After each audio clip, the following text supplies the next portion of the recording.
Nagbukas na ang ating kainan. So, sinusubaybayan muna natin kasi medyo ang pangit ng galaw ng inflation. Sobrang mahal ng mga bilihin.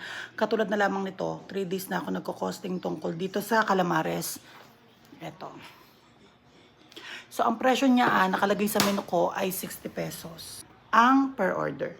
So, imagine niyo guys 60 pesos ang Calamares. May garlic mayo, niluto mo, may mantika, may gasol, may itlog yung pagbabawaran mo, may harina, no? Pero sa 60 pesos, ang kayang gawin lang ng Calamares na ito ay ganito kadami. Actually, ganito kaunti.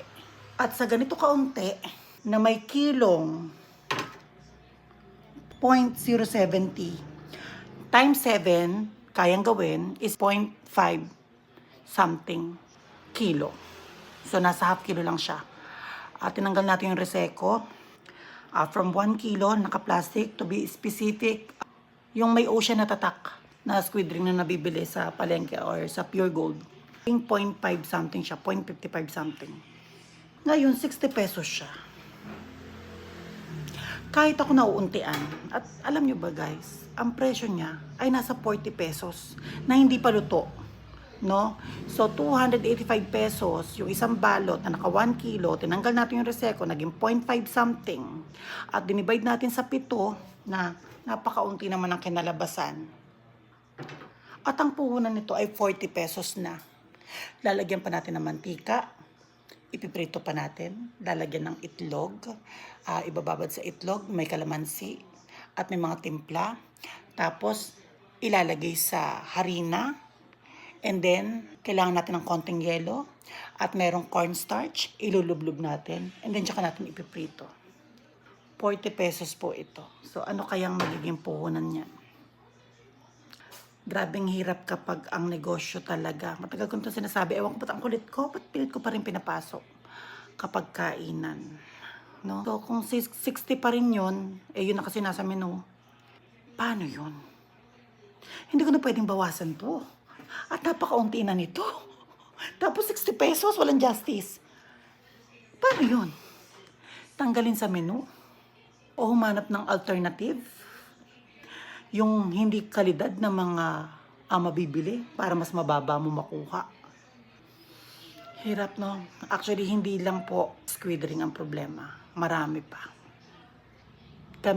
Ako, magdidesisyon ako. Kinakapaka ko pa kung i-stop ko pa talaga Meron tayong BIR nung dati, pinasara natin kasi nga, lagi lang tayo nagpa-file, hindi naman nakabukas. So, tinry ulit natin at magde-decide tayo kung itutuloy ba natin. Ang hirap, no? Tapos kapag nakapag-file ako sa BIR, hindi na ganito yung presyo. No? Kasi kung may 12%, at least mag-add ka ng 12%. Pag pinasok mo pa kay Grab, pag pinasok mo pa kay Lalamove, mag-add ka pa ng 25%. Diba? So, nasa kulang-kulang 40% ang kailangan mong i-add.